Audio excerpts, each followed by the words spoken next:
আজ আমরা এসেছি অ্যাশগঞ্জ থেকে বিখ্যাত পরিবেশবিদ ও ধান গবেষক ডক্টর দেবল দেবের কাছে। আপনাকে স্বাগত। প্রথম প্রশ্ন যে হালফিলের ট্রেন্ড হচ্ছে ইনফরমেশন, ভ্রামণিক ধরন বদলেছে। আগেকার সেই হোল্ডলের বাঙালি আর নেই, এখন সব ব্যাকপ্যাকের বাঙালি। যত ইনফরমেশন তত বলা হচ্ছে ভালো ভ্রমণ। আপনার কি ধারণা? ভ্রমণ করার আগে একটা ব্যাকগ্রাউন্ড ইনফরমেশন থাকা খুব দরকার। ভালো দিকটা হচ্ছে যে অনেকে যে জায়গাটা যাচ্ছি, কোনো যদি তীর্থ ভ্রমণই হোক বা কোনো জঙ্গল দেখতে যাওয়া হোক, একটা ব্যাকগ্রাউন্ড ইনফরমেশন, জঙ্গলটা কত পুরনো, তাতে কি কি জীবজন্তু থাকে, কেন এই জঙ্গলটা, বিশেষত্ব কিছু আছে কিনা, বা ওই তীর্থ স্থানটার মন্দিরটার কোনো স্থাপত্যগত বা ইতিহাসগত কোনো রকম বৈশিষ্ট্য, সেগুলো তো একটা ইনফরমেশন আগে থেকে থাকলে মানসিক পরিস্থিতিটা তৈরি হয়ে যায়। আর বিশেষ করে যারা শিক্ষিত তারা তো ভালো করেই এটা করতে ভালো, এটা ভালো দিক। আর একটা ব্যাপার হচ্ছে যে যেটা আগে থেকেই জানা হয়ে গেছে, সুতরাং ওটা তো আমরা জানি ওটা 17th সেঞ্চুরিতে তৈরি হয়েছিল, ওটা মল্লরা জানা মল্ল এটা তৈরি হয়েছিল, এই জঙ্গলে তো আমরা জানি এরকমই আছে, শুধু না দেখলেও হবে। আপাতত যাই, ওখানে গিয়ে আমরা লোককে বলতে পারবো আমরা এরকম আছি, ওখানে ছবি টবি তুলে, আর খুব বেশি হলে হয়তো একটা যদি বাঘের হাসির ছবি তুলতে পারি তো সবচেয়ে ভালো। যদি না হয় একটা ছবি তুলে নিয়ে গেলাম। কিন্তু এর ফলে যে অজানার বিস্ময়ের ব্যাপারটা ছিল, নিজেরা আবিষ্কার করব, একটা নিজে গিয়ে দেখলাম, সেটা ইতিহাস যাই হোক আর তথ্য ইনফরমেশন ডেস্ক থেকে যেটাই বলা হোক, আমি নিজে আর একটা জিনিস দেখলাম যেটা হয়তো ওখানে বলা নেই, বা বলা থাকলেও আমি নতুন করে আবিষ্কার করলাম আমার নিজের চোখে। এই অজানার আনন্দ, যেটা বিভূতিভূষণ বলেছিলেন, অজানার আনন্দটা, জয় অফ ওয়ান্ডার, সেইটা কমে যায়, অনেক সময় থাকেই না। আর আমার নিজের অভিজ্ঞতা তো দেখি, ইনফরমেশন নিয়ে যতই ইনফরমেশন নিয়ে যান না যান, বেশিরভাগ ক্ষেত্রেই ব্যাপারটা হয় একটু বেড়ানো মানে মস্তি করা। এখন বাংলাতে এই কথাটা চলে এসছে, মস্তি করা। হ্যাঁ, এই ট্রেন্ড হচ্ছে মস্তি করা। আমি কত মদ নিয়ে গেলাম, কতটা খেতে পারলাম, এবং সেটা আবার কোন ব্র্যান্ডের জিনিস কিনলাম, এই সমস্ত। এবং ওখানে লোকে ছবি তোলায় এখন সেলফি, তাতে যদি কোনো এই জায়গাতে কোনো সেলিব্রিটি এসে থাকেন তাহলে সেটা গল্প করা, সেলিব্রিটি ওখানে যে ঘরে ছিলেন সেই ঘরটায় আমি ছিলাম, ওই জায়গাতে ওখানে, ইত্যাদি ইত্যাদি, এইটা প্রাধান্য পেয়ে যায়। সুতরাং ওখানে ঐতিহাসিকই হোক বা প্রকৃতির কোনো বিশেষত্ব হোক, সেটা ওখানে গৌণ হয়ে যায়। আগে বাঙালি হাওয়া বদলে যেত, সেটা এখন আর যায় না, এখন যায় অনেকটাই সাজিয়ে গুছিয়ে। হ্যাঁ, মস্তি করা, একটু আরাম করা, ছুটি পেয়েছি 3 দিন, হাতে 3 দিন ছুটি আছে, আরাম করে ওখানে থাকবো, ভালো করে খাবো দাবো, এই ইনফরমেশন বেসড একটা ব্যাপার হয়ে যায়। যে আমি অনেক জায়গায় দেখেছি, সে হয়তো বেশিরভাগ বাঙালি তীর্থ ভ্রমণ করতেই চান, খুব কম সংখ্যক আছেন, আমি সংখ্যার দিক থেকে বলছি। বরাবরই সে পুরীতে সবচেয়ে বেশি বাঙালিরা যেতে, পুরীতে এখনো আমাদের ছিল, পুরীতে জগন্নাথ দর্শন ইত্যাদি, সে পুরী, কাশী, গয়া, বৃন্দাবন, মথুরা ইত্যাদি ইত্যাদি সবগুলোতেই যেত। বেশিরভাগটাই এরকম তীর্থ দর্শন হতো। কিন্তু এখন বা সাউথ ইন্ডিয়াতে যখন দক্ষিণ ভারতে যখন যাচ্ছে, বেশিরভাগ ক্ষেত্রে তারা যখন ফেরেন, আমার সহযাত্রীদের মধ্যে দেখি তাদের 80% আলোচনাটা থাকে ওই রেস্টুরেন্টের খাবারটা সবচেয়ে ভালো, ওইখানে ঘি ভাতটা দেয়, মাছটা খুব ভালো দিয়েছিল, মাছটা ফ্রেশ, ওই জায়গাটায়। এর বাইরে কেন ওরা যে মন্দিরটা গেলেন, তার স্থাপত্য, তার ইতিহাস বা এমনকি ধর্মীয় কোনো গল্প গাছা, সেটাও আর হয় না, কারণ ওরা অলরেডি জেনেই গেছেন, সবাই জেনেই গেছেন ওখানে এরকম রয়ে গেছে। নতুন কি দেখলেন সেটা নিয়ে, শুধুমাত্র খাবার কতটা হয়েছে, কোন জায়গাটায় হয়েছে ইত্যাদি। এটা হচ্ছে মধ্যবিত্ত বা নিম্ন মধ্যবিত্তদের ক্ষেত্রে। আর একটু উচ্চবিত্ত যারা, তারা বলবেন ওখানে বীজটা কত হয়েছিল, ওটা হচ্ছে, হ্যাঁ এটা 5,000 টাকা ভাড়া, কিন্তু সেই তুলনায় ওদের ঘরটা একটু ছোট। হ্যাঁ, এদের কিন্তু 3,500 টাকা ভাড়া, কিন্তু স্পেসটা খুব ভালো, মানে ভিউটা খুব ভালো, ওই সমুদ্রের বিচটা খুব ভালো ছিল। কিন্তু বিচে গিয়ে কি করলেন, বোতল নিয়ে। মানে আপনি বলছেন বাঙালি এখন অনেকটা ব্র্যান্ড কনসিয়াস হয়ে গেছে, লোককে বলা যে আমি ওই জায়গাতে গেছি, এত টাকা খরচ করে এইরকম স্টার হোটেলে উঠেছি, এইরকম সেলিব্রিটি যেখানে ছিলেন সেখানে আমি গেছি, এবং তোমরা যেখানে বলো দেখো আমি ওখানে ঘুরেই এসেছি, দেখো সেলফি। এটা দেখানো এবং তারপরেই এসে সঙ্গে সঙ্গে বা ওখান থেকেই ফেসবুকে বা হোয়াটসঅ্যাপে পোস্ট করে দিলেন, ফেসবুক পেজে কমেন্ট করে দেওয়া এবং তাতে হাততালি পেলেন। কিন্তু নিজে ওই যে কারণে যাওয়া হতো, হাওয়া বদলের যে কারণটা, যে ট্রেনটা হাওয়া বদল মানে আমি সত্যি সত্যি চেঞ্জ মানে স্বাস্থ্যের জন্য তো বটেই, দ্বিতীয় আরেকটা হচ্ছে যে সাংস্কৃতিক আবহাওয়াতে গেছিলাম সেটা থেকে আরেকটু একটা রিল্যাক্সেশনের জন্য, একদিনের জন্য 3 দিনের জন্য না, অনেক সময় তোকে 1 মাসের জন্য 15 দিনের জন্য বাড়ি ভাড়া করে থাকতেন।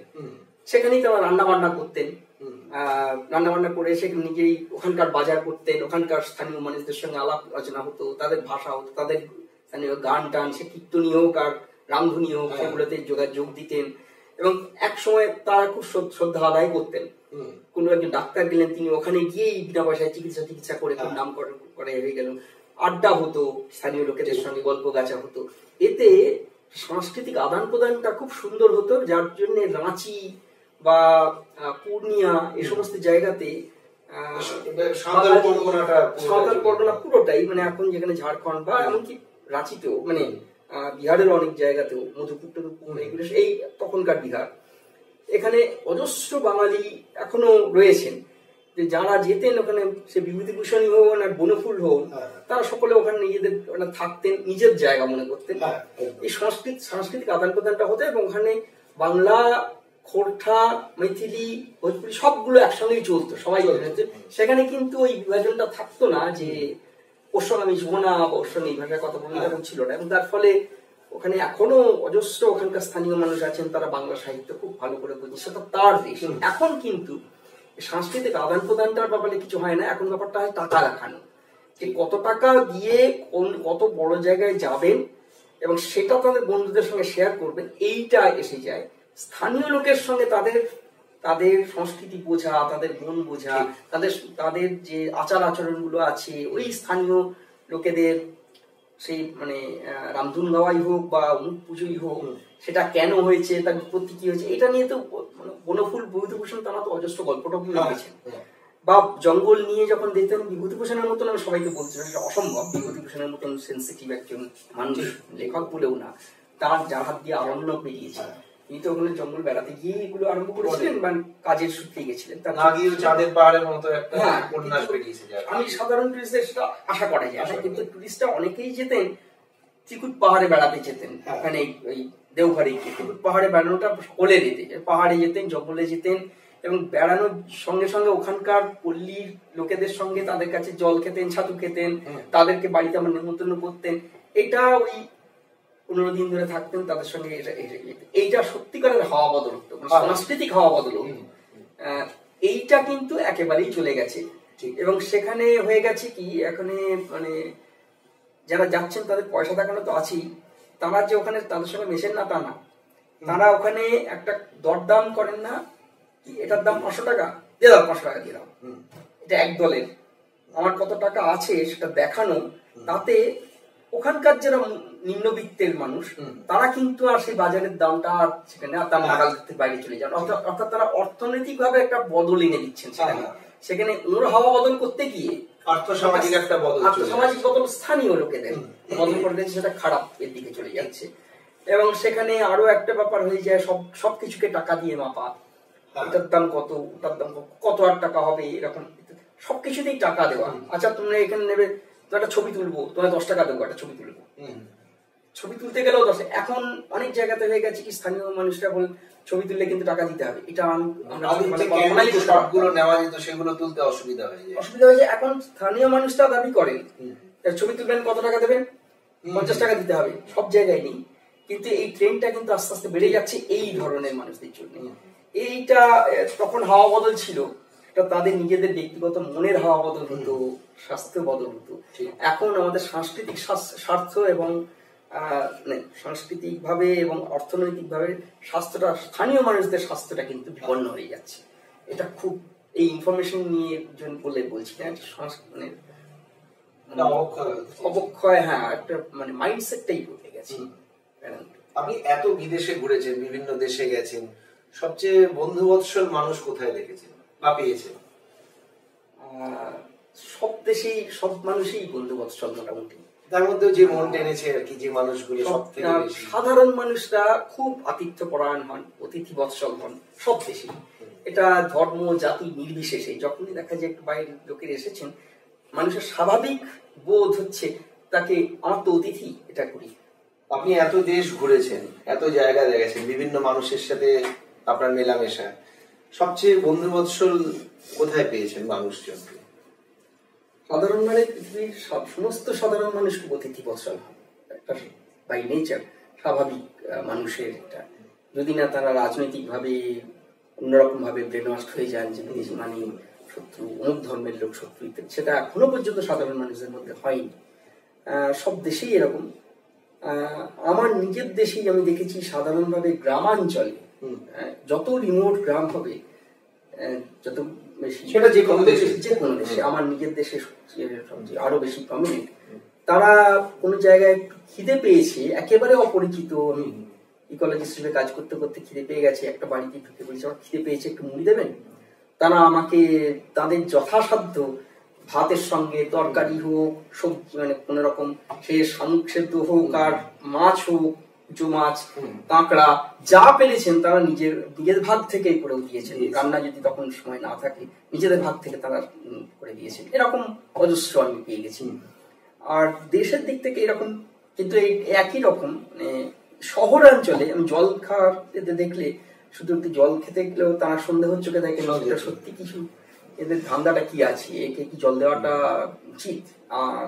বাংলায় তো আরো ভয়ঙ্কর ভাবে হয়েছে, আগে বলতেন এটা কোন পার্টির লোক, কিংবা এর ধান্দা কি আছে, জল খেতে গেলে আবার ডাকাতি করবে না তো, এইরকম একটা ভয়ের একটা ব্যাপার আছে। তার একটা আর্থসামাজিক প্রেক্ষাপট, রাজনৈতিক প্রেক্ষাপট আছে, আমাদের রাজনৈতিক দলগুলোর মূল দায় এটার জন্য।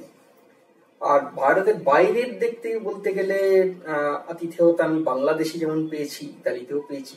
সবচাইতে বেশি সেদিক থেকে বলতে গেলে খুব উষ্ণ প্রায় সব জায়গাতে গ্রিসের লোকেরা খুব আড্ডাবাজ হন।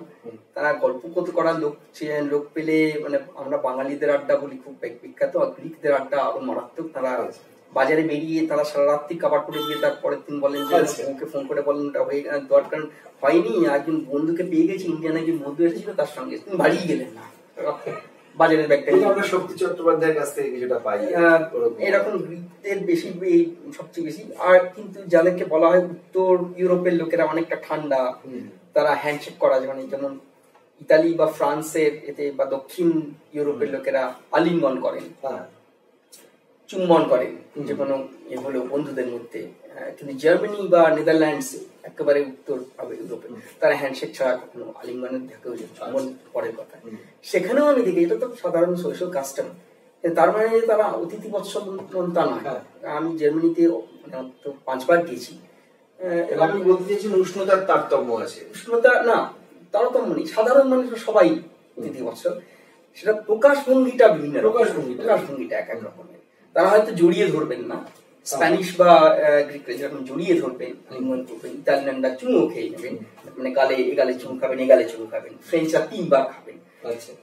এরা কখনো চুম্বন করবে না, জড়িয়ে ধরা তো দূরের কথা, কিন্তু হ্যান্ডশেক করবেন। এটা প্রকাশভঙ্গির খাবার, কিন্তু মনটা একই। ওকে আমার যত্ন কতটা হচ্ছে, আমার কিরকম আরামে শুচ্ছি কিনা, আমার খাওয়া নিয়ে কোনো রকম অসুবিধা হচ্ছে কিনা, এইটাতে গৃহকর্তা এবং গৃহকর্ত্রী সমান দৃষ্টি দেন সকলে।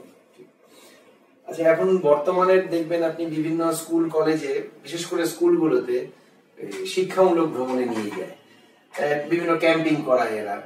এটা কতটা জরুরি বলে মনে করেন, বা এর কি কোনো আদৌ মানে কোনো ভালো দিক? অবশ্যই শিক্ষামূলক ভ্রমণে তো অবশ্যই ভালো দিক আছে, সেরকম প্রত্যেকটা শিক্ষার মধ্যেই প্রকৃতিকে চেনানোর একটা অংশ তো থাকেই। কিন্তু প্রশ্ন হচ্ছে যে যারা শেখাচ্ছেন তারা নিজেরা কতটা শিক্ষিত। আমি ডিগ্রি অর্থে শিক্ষিত বলে জিজ্ঞেস করছি না, আমি বলতে চাইছি গাছ চিনছেন, কেউ পাখি চিনছেন, কেউ কতগুলো প্রজাপতি নাম জানেন, ইত্যাদি ইত্যাদি। কিন্তু এটা সবটা মিলিয়ে যে পারস্পরিক সম্পর্ক, এই পাখিটা যদি বিলুপ্ত হয়ে যেত তাহলে কি হতো, এই প্রশ্নটা করলে তারা কেউ উত্তর দিতে পারবেন না। আচ্ছা, ওখানে নর্থ বেঙ্গলে গন্ডার দেখলাম, উত্তর বাংলার জঙ্গলে গন্ডার আছে। গন্ডার যদি পৃথিবী থেকে লোক পেয়ে যেত বা ভারত থেকে লোক পেয়ে যায়, তাহলে উত্তরবঙ্গের জঙ্গলে কি ক্ষতি? পৃথিবীর কথা ছেড়ে দিলাম, ওই জঙ্গলটা কি ক্ষতি? এইটার সরাসরি উত্তর কেউ দিতে পারেন না। তার কারণ হচ্ছে এটা আরেকটু পড়াশোনার দরকার। ইকোলজি বলতে শুধুমাত্র পরিবেশ নয়, এটা সমস্ত প্রাণী এবং উদ্ভিদ এবং অজীব, সজীব অজীব সবকিছু পদার্থ মিলিয়ে তাদের মধ্যে যে পারস্পরিক সম্পর্ক, সেইটা বোঝা একটু দুষ্কর, সাধারণ সবাই বলতে পারেন না। কিন্তু এইটা যদি না বোঝে, সাধারণ একটু লেভেল, একটু স্তর পর্যন্ত যদি না জানা যায়, তাহলে ছোটদেরকে ওই দেখো এটা হচ্ছে রেড ভেন্টেড বুলবুল, ওটা হচ্ছে এই পেলিকান, এই পাখিগুলো দেখিয়ে আর কিছু নাম মুখস্থ করানো যাবে।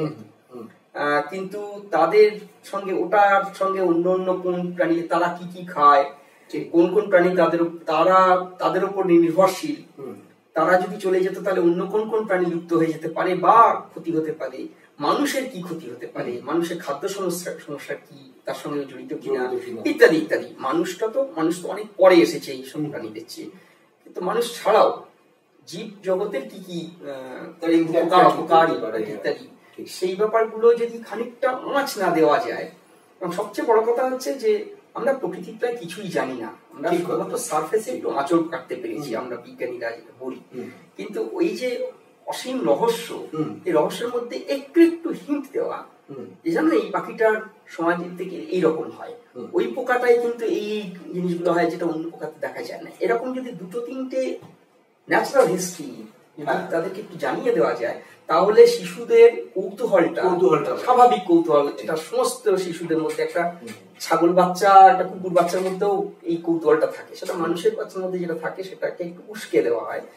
সেই প্রশ্নটা আমাদের শিক্ষা ব্যবস্থায় তো মেরে ফেলা হয়, প্রশ্ন যাতে করতে না পারে, সেইটা উস্কে দেওয়াটা হচ্ছে আসল উদ্দেশ্য। প্রকৃতিকে একটু বেরিয়ে পিকনিক করিয়ে, আমি 3টে পাখি দেখেছি আর 2টো প্রজাপতি দেখেছি, নাম জেনে দিয়েছি, নামগুলো বলে দিয়েছি, এতে কিন্তু প্রকৃতি চেনাটা হয় না। সেইটা যদি মাস্টারমশাইরা বা যারা নিয়ে যাচ্ছেন তারা যদি একটু খেয়াল রাখেন, তাহলে তার মানে তাদেরকে পাঠটা সম্পূর্ণ হয়। হ্যাঁ, এবং সেটার জন্য তাদের নিজেদের একটা হোমওয়ার্ক করা দরকার। তারা নিজেরা একটু যদি না জানেন, তারা জানাবেন কি করে? এবং তার জন্য তাদেরকে ইকোলজিতে পিএইচডি করতে হবে তো বুঝি না, কিন্তু ন্যাচারাল হিস্ট্রির কতগুলো বেসিক, কতগুলো ইনফরমেশন, এগুলো প্রশ্নগুলো তো, এই প্রশ্নগুলো যদি তাদের, এবার তাদেরকে বলে দাও আমরা তো উত্তরটা জানি না, তোমরা বড় হয়ে উত্তরটা দেবে, তোমরা জানো, এটাই যথেষ্ট। একদম, কিন্তু এইটা হচ্ছে শিক্ষার ব্যাপার। আমি এইভাবেই করেছি, অনেকে একমত নাও হতে পারে, আমার মতই বললাম না, সবাইকে এইটাই বুঝতে হবে তার নেই, কিন্তু আমার মনে হয় এটা না হলে প্রকৃতি পাঠ বা সম্পূর্ণ দেখাটা ঠিক কথাই বলেছেন। এবার একটু র্যাপিড ফায়ার কোশ্চেনে যাই, পাহাড়, অরণ্য না সমুদ্র, কোনটা প্রিয়? সেই সত্যি আর কি, কাল বলেছি পাহাড় সমুদ্র, কাল বলেছি পাহাড় চূড়ায় যাব, আজ বলেছি সমুদ্রটাই চাই, দুয়ের মাঝে বিরোধ তো নেই কিছু, মুঠোয় ভরি দুটো ভুবন, গোটা ভুবনটাই। তো এটা তো এক এক সময় এক এক রকম।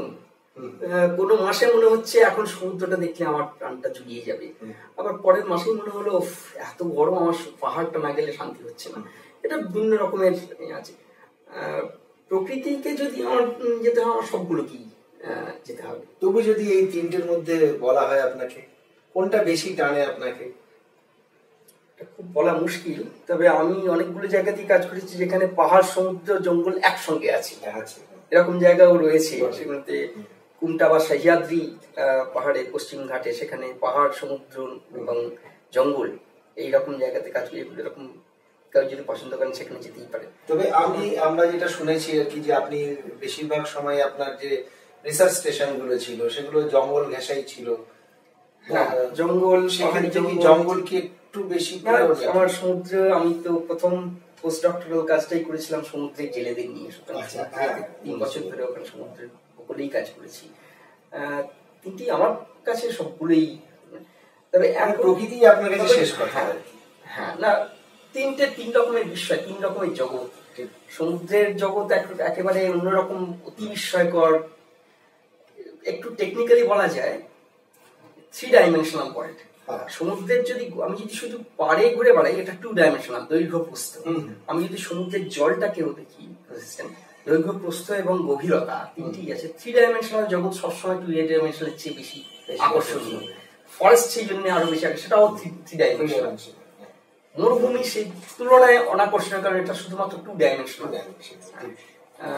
এই জন্যে আমার সেই দিক থেকে আমি যেখানে 3 ডাইমেনশন পাবো আমি যদি শুধুমাত্র বেলাভূমিতে গিয়ে সমুদ্র দেখলাম সেটা আমার কাছে অতটা আকর্ষণীয় নয়, কিন্তু যদি আমি সমুদ্রে ডুবতে পাই, ডুবে দেখতে পাই,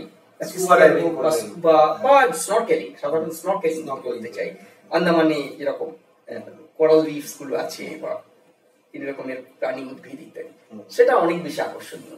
সেই অর্থে সেটা সব জায়গায় সবসময় সম্ভব হয় না, সেদিক থেকে জঙ্গলটা অনেক বেশি, কারণ খুব সহজে ওয়ার্ল্ডে চলে যাওয়া যায় এই অর্থে। পাহাড়, আপনার বিদেশের কোন রেস্টুরেন্ট আপনার কাছে সব থেকে প্রিয়?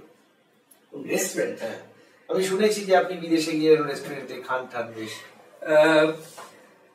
আমি পৃথিবীর সবচাইতে বড় দামি রেস্টুরেন্ট বলতে যেরকম বোঝায় সেটা নিউ ইয়র্কের একটা বিখ্যাত রেস্টুরেন্ট, যেখানে টেবিলের ভাড়া হচ্ছে $1000 শুধুমাত্র টেবিলে বসার জন্য দিতে হয়, এবং প্রতিটা পদের দাম $375 থেকে শুরু। সেরকম জায়গাতে আমি কি আমন্ত্রিত হয়ে খেয়েছিলাম পদ, সেটাও আছে, সেটা একটা অন্যরকমের অভিজ্ঞতা।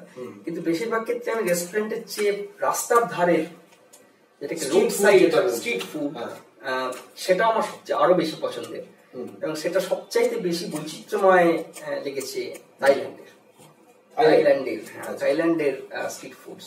অজস্র রকমের ডাইভার্সিটি, অক্টোপাসেরই 6-7 রকম পদ হয়, ভাজা, সেদ্ধ, মিষ্টি অক্টোপাস, টক অক্টোপাস ইত্যাদি ইত্যাদি, আমি উদাহরণ হিসেবে বলছি। সেটা আমার অনেক বেশি ভালো লেগেছে। অবশ্যই রেস্টুরেন্টে এগুলো সবই পাওয়া যায়। স্ট্রিট ফুড, আমার দেশেও স্ট্রিট ফুডটা আমার অনেক বেশি প্রিয়। ট্রেন না প্লেন? ট্রেনে করে তো আমেরিকায় যাওয়া যাবে না, যদি আমেরিকায় যেতে হয়, দক্ষিণ আমেরিকা, উত্তর আমেরিকা, যেখানেই হোক, কিন্তু মহাদেশের কথাই অস্ট্রেলিয়া, আমাকে প্লেনে চড়তেই হবে। কিন্তু কাছাকাছি যদি হয় আমার নিজের দেশের মধ্যে, আমার খুব তাড়া না থাকলে বেড়ানোর জন্য যদি হয় অবশ্যই ট্রেন।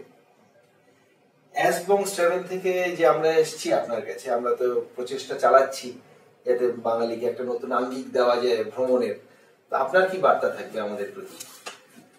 অ্যাসবংসের পরিচালকদের প্রতি একটাই এবং একই সঙ্গে যারা অ্যাসবংসের আতিথ্য নিয়ে যে যারা ট্যুর করতে যাবেন, বেড়াতে যাবেন, তাদের না, আমরা তো শুনে ট্যুর কোম্পানি নেই, আমরা শুধু আপনার ব্লগিং সাইটে। হ্যাঁ, বুঝতে পেরেছি। মানে সেইটা ধরে যারা ট্যুর করতে যাবেন, আমি অ্যাসবংসকে এটা বলতে সেই চেতনাটা যাতে বাড়িয়ে দেওয়া যায় তাদের মধ্যে, যে যেখানেই যান একটু দায়িত্বশীল হয়ে যেন যান, যে জায়গাটায় যাচ্ছি সেই জায়গাটা যেন যেমন আগে পরিষ্কার যেরকম জায়গা ছিল ঠিক সেরকমই থাকে। আমরা ওখানে পিকনিক করতেই পারি, কিন্তু পিকনিক করার পর একটা কাগজের টুকরো বা প্লাস্টিকের প্যাকেট যেন ওখানে না পড়ে থাকে। আমি যেখানে চড়িভাতি করলাম, রান্না করলাম, সেখানে যেন ছাই, বিভিন্ন রকমের চুলা, ইট, এই সমস্ত আবর্জনা যেন পড়ে না থাকে। একটা কণাও যেন কোনো প্লাস্টিক বা যদি খাবারের ভুক্তাবশেষ থাকে সেটা জানোয়ারদের, পশু পাখিদের খাইয়ে, এবং যেগুলো খাওয়ানো যাবে না, মাছের কাঁটা বা পরিষ্কার করে নিয়ে আসা, অথবা ওখানে গর্ত করে পুঁতে দেওয়া যায়। এবং যেটা বিদেশে সমস্ত জায়গাতেই হয়, যেখানে 10 মিনিট পরেও জানা যাবে না এখানে কেউ কোনোদিন এসেছিল। সেই চেতনাটা আমাদের ভারতীয়দের মধ্যে খুবই নেই, তাই বলা যায়। তারা সমস্তটাই যে অত্যন্ত পরিষ্কার, অত্যন্ত শান্তিপূর্ণ জায়গা, যেটার জন্য তারা জায়গাটা চুজ করলেন, পছন্দ করলেন, সেখানে গিয়েই তারা বিরাট রকমের চোঙা এবং বক্স বসিয়ে প্রচন্ড রকমের সাউন্ড পলিউশন আরম্ভ করলেন, তারপরে নানা রকম প্লাস্টিক পলিউশন করে দিয়ে জায়গাটাকে নরক করে দিয়ে ফিরে আসেন। এইটা যেন তারা না করেন, এই দায়িত্বটা নেন, এটা হলো প্রথম। আর দ্বিতীয়ত সাংস্কৃতিক পরিবেশটা যেন তারা নষ্ট না করেন। সব জায়গাতে শুধু টাকা ছড়িয়ে আর পয়সার গরম না যাবে, এটা সচেতন ভাবে করতে, অনেকে অচেতন ভাবে করেন, নিশ্চেতন ভাবে করেন, এইটা চেতনাটা যেন তাহলে থাকে। এইটা আমার মনে হয় এই বংশের লোকেরা তাদের ব্লগে এইটা একটু সচেতন করে দেওয়ার বেশি। যদি যারা ভোক্তা তারা যদি সচেতন হন তাহলে দেশটা অনেক ধন্যবাদ আপনাকে সময় দেওয়ার জন্য।